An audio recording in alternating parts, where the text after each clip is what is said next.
Climate Now, in collaborazione con Copernicus.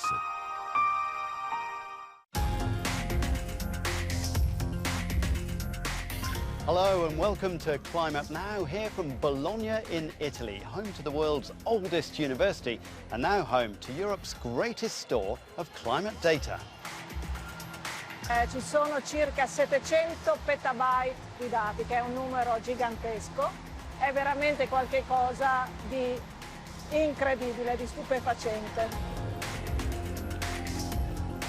That's our story coming up, but first the latest data from the Copernicus Climate Change Service. Globally, it was the warmest October on record, with temperatures 0.8 degrees Celsius above the 1991 to 2020 average. We can put that into perspective with this graph showing annual temperatures since 1940. 2016 is the current record holder, but 2023 is now clearly much higher, meaning we're on track for this to be the hottest year on record. October in Europe was marked by some extreme weather, with Storm Babette battering the UK, Germany, Denmark and France, claiming lives and causing widespread flooding. Climate scientists say that as our planet warms, we can expect heavier rainfall during these kinds of events. Warmer air can hold more moisture, so actually for every degree of warming, you see 7% increase in the amount of water that the air can hold. And so then if you think about that in terms of rainfall events, you've got more water in the system, and so you're going to have heavier rainstorms when they do occur. The rainfall from October's storms is reflected in the European map of precipitation anomaly in the band of blue from the Iberian Peninsula across to Russia. Now to our report, and we're here to ask what we can learn from the past in order to better prepare for our future. Bologna is a buzzing student city, a place where Europe's greatest scientific minds have been gathering data about our planet since the Renaissance.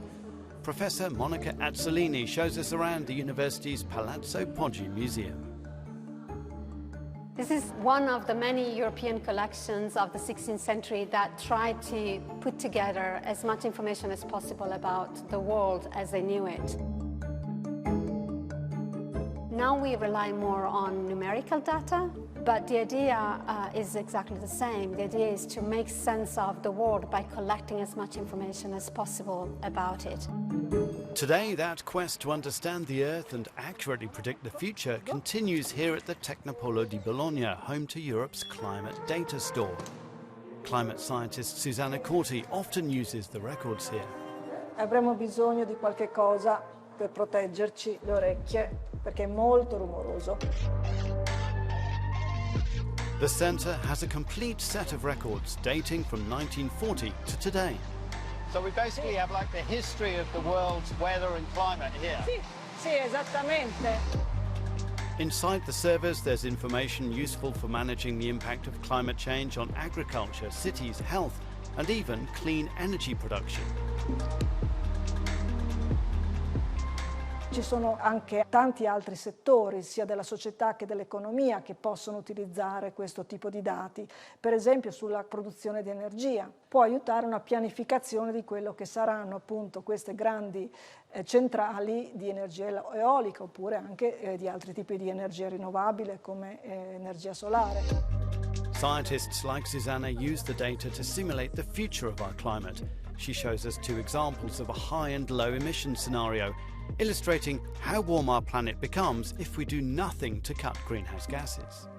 Questo è solamente un esempio, ma tutte queste servono messe insieme per poter prendere delle decisioni.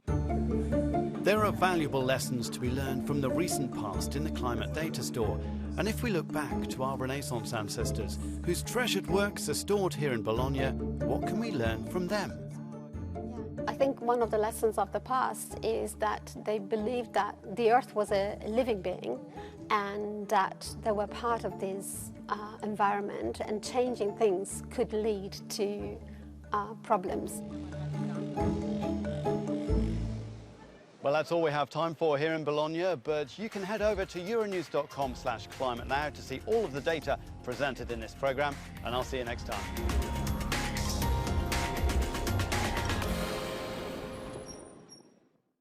Climate Now, in collaborazione con Copernicus.